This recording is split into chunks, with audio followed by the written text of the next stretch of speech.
God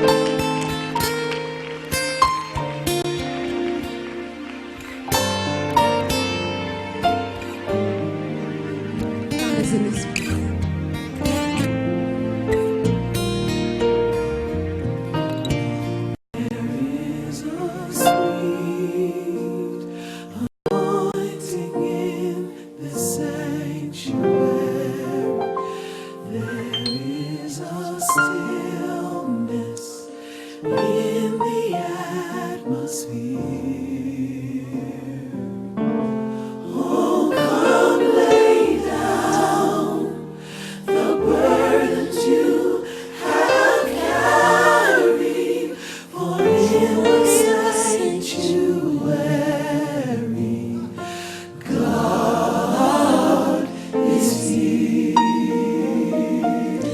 There is a sweet anointing in the sanctuary.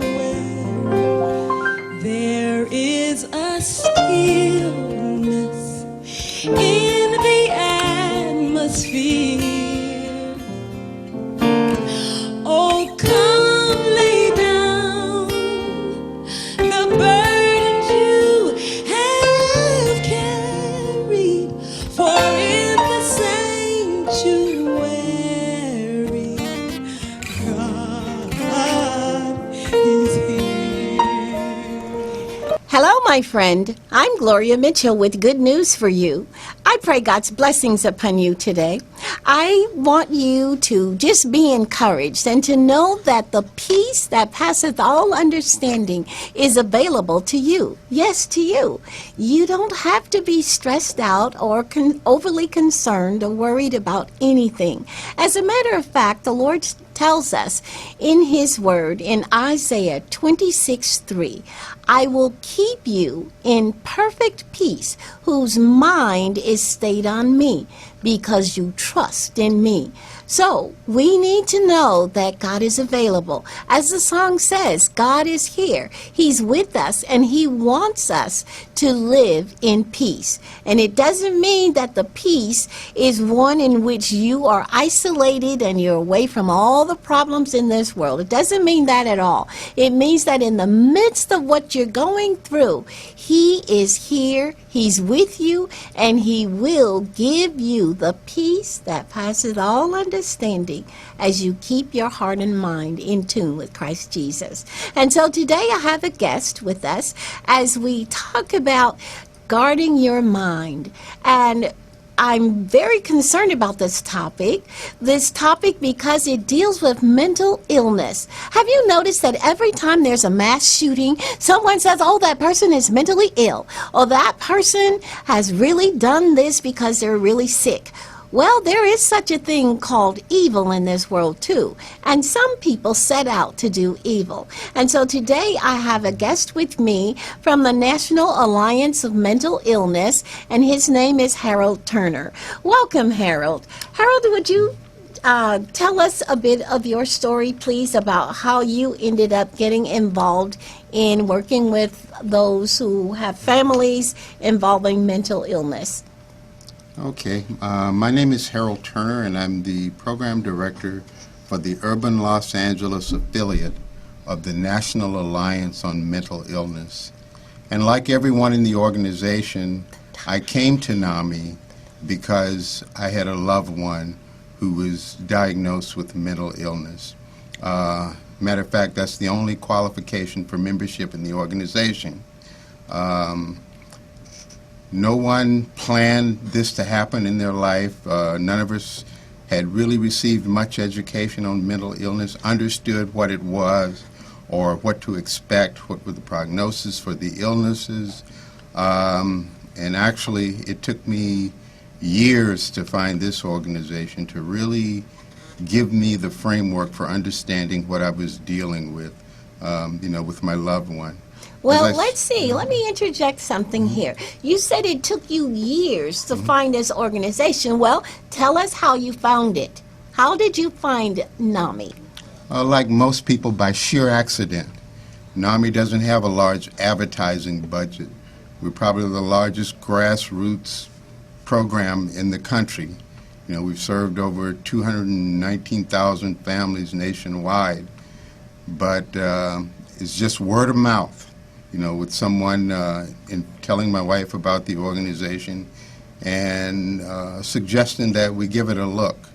And I had been out there 9 years and really been in all of the hospitals, jails, clinics in Los Angeles County, and never been referred to this organization. So when I came to see what it was about, amazingly, for the first time, as I said, I found what I needed, the understanding of what it was I was actually dealing with and what is mental illness. Well, what is mental illness, Harold? Yeah. Mental illness could probably best be defined as a complete break from reality, as we know it, which is the same definition for psychosis. No one knows what causes mental illness, but there are certain characteristics and certain patterns about it based on the severity of the illness and the type of mental illness with which someone's been diagnosed. These are very customized illnesses, and you can't infer very much from one person to another, even though they may share the same diagnosis. It's not like a broken arm or a broken leg in that respect. So it doesn't have a standardized fix, you're saying? Absolutely. That's what I'm saying. Okay, so with mental illness, is that different from mental retardation? Very much so. Mental illness is not, mental retardation is a developmental disability. There are many theories about the onset of mental illness. It tends to spare those who have been diagnosed with mental illness, but in the early years of their lives. But there are signs. 50% of all people who are diagnosed with mental illness start showing signs by age 14. Age 14? Yeah. If Okay. you move that up to 24, it's 75%. So 75% of people who will be diagnosed with mental illness are diagnosed by age 24. Oh, that seems so cruel because that's right at the prime of life, right when they're developing and trying to get to know who they really are. So, yeah, that's a very interesting statistic.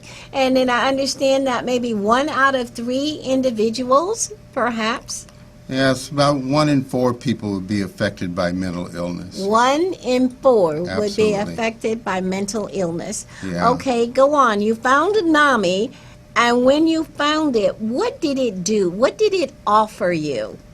First, education. You must educate yourself to these illnesses. Most of us learn very little, if anything, about mental illness in our formal education, high school, junior high, college for that matter. Much of the vocabulary in use in mental illness and education around mental illness today didn't exist 10 years ago, let alone, some of the scientific breakthroughs that give us so much reason to be hopeful about the future. Okay. Well, I understand you have some information that you want to share with us about the various programs that are offered to help individuals who have a loved one who has been diagnosed with a mental illness. Now, that doesn't include those who are undiagnosed. So, No. go ahead, Harold. Yeah. You're gonna What makes NAMI unique, as an organization is our focus is not on the person who's ill, but on the families of individuals who've been diagnosed with mental illness. No matter how sick a person is, there are resources available for them. There's, Medicare, Medicaid, private insurance, all these things to help people who are ill, but there is nothing available for the families of these people where they spend all of their time. If they're lucky enough to get connected with services, they see a clinician probably once every 3 weeks. They see a psychiatrist once a month. for medication checks. The rest of the time, if they're lucky enough to have a family, that's where they spend their time. And it's the families who bear the burden of this. And there are no services, educational or otherwise, available in the formal mental health system for parents. So that's what NAMI brings to the table. Our focus is on support, education, and advocacy for the families and for some individual programs for individuals who've been diagnosed with mental illness. Okay, now you mentioned the parents, but there's also there are services available for siblings and spouses as well as in NAMI, yes. Yeah, in NAMI. Parents and all these. caregivers. Yeah, everyone that's affected by this Absolutely. disease. Okay, would you please explain the Family to Family program first, please? Okay, well, this is the program that I took in, coming to NAMI. It's a 12-week education course designed to give people a framework for understanding mental illness, what it is and what it isn't.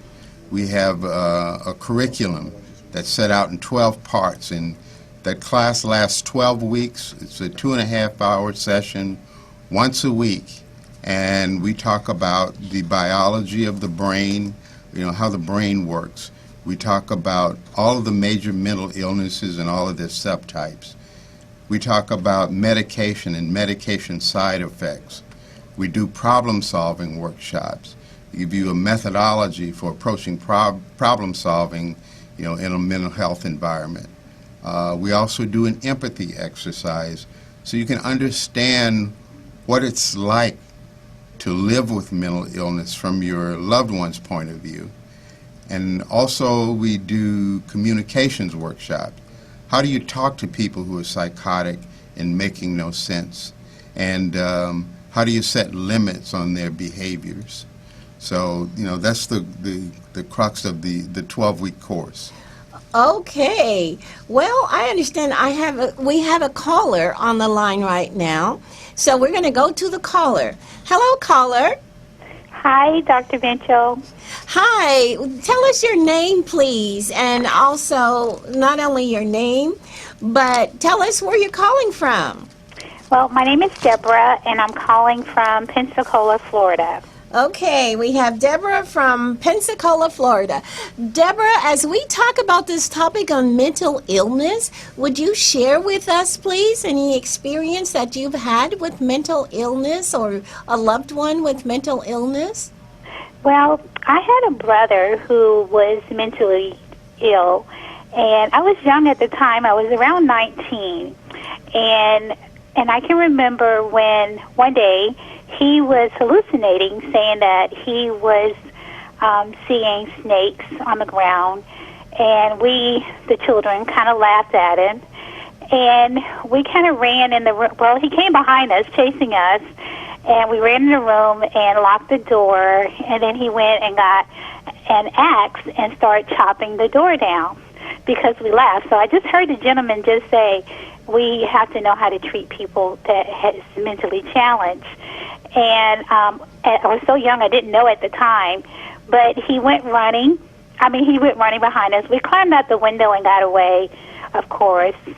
But that was really scary because he was always hallucinating and always seeing things.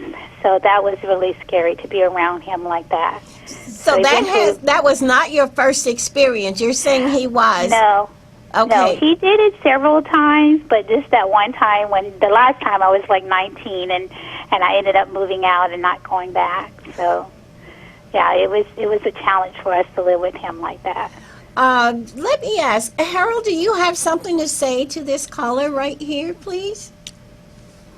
Well, hallucinations are there and they're part of the process. And one thing we specify in our class is, you can't explain to people who are psychotic that what they're seeing is not real.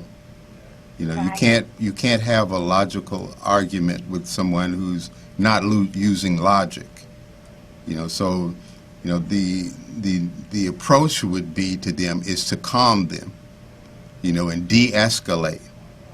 Right. And so if I was seeing, you'd say something like, gee, if I thought I saw snakes boy, I'd be scared. If I thought snakes were crawling around everywhere. But you know what? I don't think that's the case here. And then you can try and connect them with service. You're buying time to get them connected with the proper services while you call 911 or, call for help or whoever. But you did the right thing by vacating the premises. You don't want to subject yourself to danger, but you can't leave it at that. You have to follow up. That's the one thing people need to understand is that, we can't put our head in the sand when it comes to these illnesses, or say, well, I don't want to call the police because I'm afraid they'll shoot him. That's a common one you hear all the time. But these all these stories that we hear in the media fuel that fear of calling, that you may be putting your loved one, in further risk. But this requires that we act. So we have to call, we have to provide them with much information as possible, be aware of what's going to happen, once they come to your home, and be prepared for that. But it's not something that, that we can run away from or ignore. And untreated, these symptoms are probably going to increase in severity.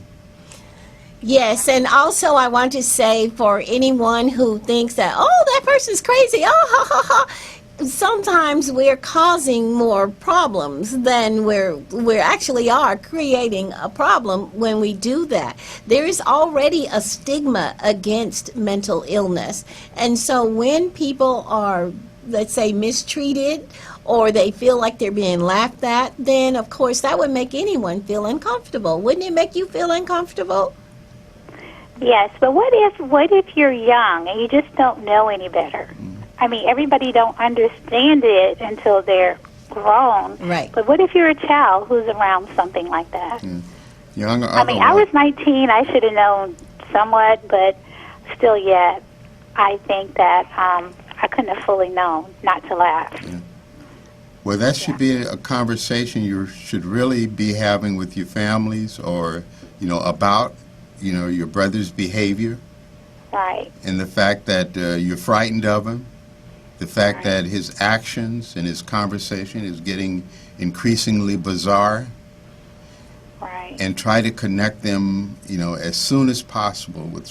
The earlier the better in these mental illnesses. The sooner they can get help, the less time they spend psychotic, the less the damage that's inflicted on them, and the better is the prognosis for full recovery.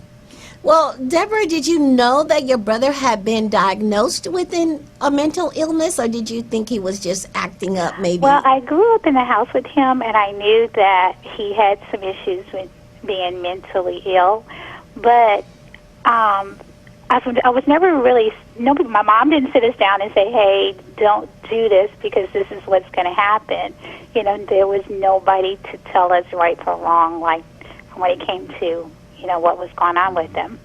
So, I mean, a lot of people kept it a secret. They didn't want people to know that he was mentally ill. So everybody didn't know that, until they saw him act out. So, I mean, because, every other day he was pretty normal, any other day he was okay. Just every now and then he would just lose it. So that's a great point you made. Harold, did you want to say something about it when she was saying they kept it a secret? And well, sometimes my experience has been that it's not so much sometimes that people can't explain what they don't understand. Yes. And it goes back to education again. If people have not been educated on mental illness and what it is, and one of the things we're fighting for is systemic change to ensure that people who have these mental illnesses also have referral sources for their families, so they understand what's going on with their loved one. They have to, in order to create an environment that's supportive of recovery for that individual. People can't teach what they don't know. They don't know how to engage on the topic. Yet, today we still don't know what exactly causes mental illness. We know that it tends to strike, in that 16 to 25 age bracket. We know that it's really a time of transition for young people, moving from adolescence into adulthood, many away from home for the first time, Yes. subjected to all sorts of stresses. There might be recreational drug use involved, all these things that are known to be triggers for mental illness. No one can inherit mental illness, but what they can inherit is a susceptibility to it. Something in the environment has to happen to trigger the onset. Right. Okay. Well, I am so thankful for your call, Deborah, and I'm just glad that you were able to get away safely and that axe did not connect with any flesh. Okay? Okay. Well, thank you guys for all the valuable information. Well, thank you very much, and you All right. have yourself a blessed day. You too. Bye-bye. Okay, bye-bye. Next, Harold, there's another program called Peer to Peer. Would you please explain that to us, please? Yeah, the program I explained previously, the Family to Family course, a 12-week course, is again for the families, to educate the families around mental illness. Once a person has gotten services and achieved some level of stability, they need to understand how to maintain that recovery, to ensure that they can do their best to avoid relapses, which are common in many of these illnesses, for many reasons.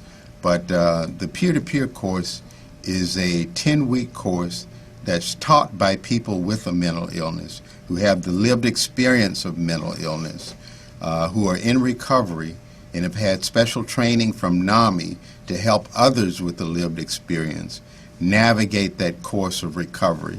So we teach them things about relapse prevention, how to manage their recovery, how to advocate for themselves, just a myriad of things, and it's all credibly done because it's people, that's why it's called peer-to-peer. It's people with the illness helping other people with the illness. Okay, and then I understand that you also have a support group in NAMI. Yeah, the family support group is the way a lot of people get introduced to NAMI initially.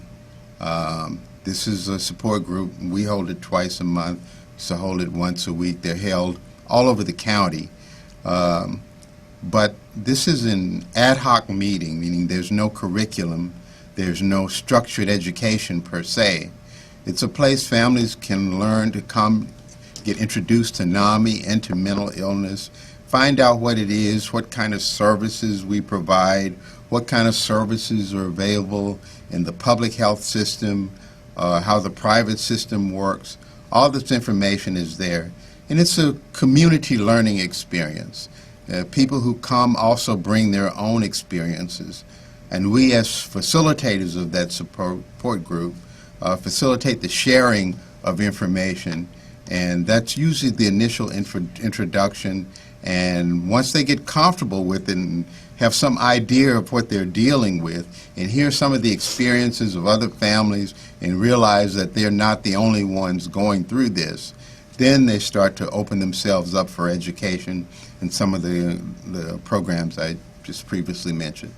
The support groups are phenomenal. Sometimes we could feel like we're going to bang ourselves up against a wall, or we're going to bang that other person or the family member who's ill against the wall, until we find out that there is help available and that we're not the only ones going through. I am a NAMI facilitator, co-facilitator with the Family to Family group as well. And my teacher has been Harold. I'm one whose brother, my little brother, went undiagnosed for many years, and I write about that story in my book, The Garbage Man's Daughter series. I write about it because sometimes we find that things are happening in our families, and we just think, as Deborah mentioned, that nobody else should know about what's going on in our homes. It's embarrassing. We want to keep it a secret. It's like a lady who was locked up in a barn for years, and so she learned how to communicate with the animals because her family member didn't want anybody to know that they had a family member who had a mental illness. Well, we don't want that to happen to you. And so NAMI is available. So Harold, would you please tell us now how anyone who is impacted at all by any kind of mental illness can get in touch with NAMI so they don't have to search for 9 years like you did? Absolutely. You can reach us in our office at 4305 Degnan Boulevard. That's Los Angeles, 90008. Or you can call us at 323-294-7814. Or you can go to our website, which is NAMI, N-A-M-I, Urban L-A, all one word, NAMIURBANLA.org. And you see information and registration for our program offerings and our classes there on our website. Okay, I just want to make sure. Would you put the flyer up again, please, so they'll know this is NAMI, because NAMI.org is all over the country, isn't that right? That's our national website. NAMI is a national organization headquartered out of Arlington, Virginia. And then we have a state-level organization that exists in each of the 50 states. And then we have local affiliates. There are about 71 affiliates here in California. There are 12 local right here in Los Angeles County. Our particular affiliate, NAMI Urban Los Angeles, serves East Los Angeles, Boyle Heights, South LA, Southwest LA, Compton, and North Long Beach areas. Okay, so what Harold has given you is a lot of local information. We know that this broadcast goes worldwide. I hope that there are NAMI facilities all over the place, because there are people everywhere who needs to deal with this type of illness, unfortunately. Do you have a closing comment for us, Harold, to encourage folks to get involved in NAMI? Yeah, absolutely. As I said, NAMI is the organization who focuses on the family, and people do about as well as their families do, and vice versa. The families do about well as their ill loved ones do. So it's imperative that we create a nurturing environment, an environment that points to recovery for people. So we do a lot of outreach, to not just the general public, but our faith-based partnerships are important to us in our community, because many times people in our community will turn to their faith leaders before they'll turn to mental health professionals. So it's important that we reach out to those faith leaders and let them know what services we provide and be an instrument for them as well. So we do a lot of that, the same as we do for mental health services providers who provide direct services to individuals who are ill, so that they can refer those families whom they don't have services for to NAMI, so we can provide them with the education and support they need in order to facilitate their loved ones' recovery.